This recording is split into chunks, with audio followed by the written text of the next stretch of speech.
unseemly that when this company is getting federal taxpayer money that they will put this money up to be with the Mets? I think it's separate, and I think their statement speaks for itself in terms of what they're doing with their money.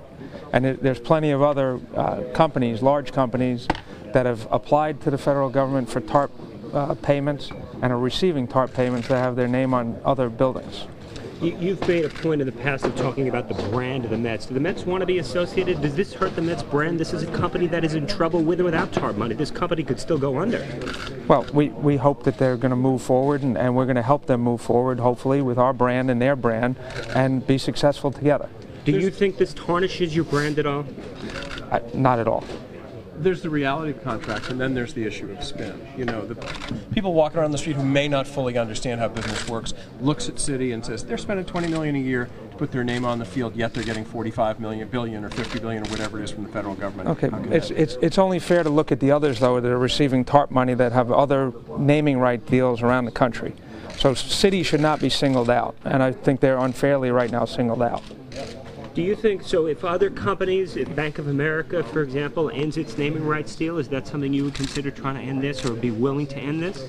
If everybody else is going to do it, then we'd have to consider it, but I think CBS Radio and all the others around the country would have to not take money from Citi if they're going to advertise with you, or Bank of America, or JP Morgan Chase, and all the car companies. Anybody that's receiving TARP funds or government funds right now because of the state of the economy would have to forego that. So if everybody's going to do it, obviously we'd have to consider it. From your point of view, that money that Citi's spending for public relations, for getting its name out for advertising, is legitimate business. Absolutely. Absolutely.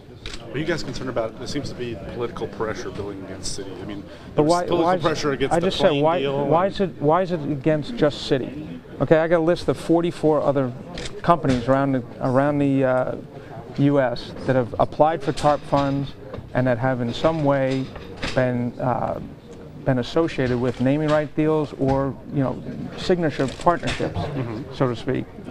Why is everybody not going after that? Couple more questions. But I'm saying, are you concerned because it seems like No, it seems like the answer is no. I'm not concerned. I think that you know, if we're concerned, all those other companies should be concerned as well. Adam, Steve, or Ben, you got anything? It's pretty good. Brian? How about the business of baseball? Are you guys done when it comes to the off-season shopping? I think that's for Omar to speak to, but I think we got everything that he planned to get coming into the off-season. We addressed the needs that we said we had. Is this, with Citi, is this basically, you talk about the other teams in the same, other similar situations? For the Mets, it sounds almost like this is really, the bottom line is just the money here, and the money that you will receive from Citi. Is it more than that? I'm not going to answer that question. How's the bad economy? I think there actually was something today that I heard secondhand. I didn't actually see it, about maybe selling minority interests. Is that totally out of the question? Totally uncategorically untrue. All right, guys. Thank you. Thank you.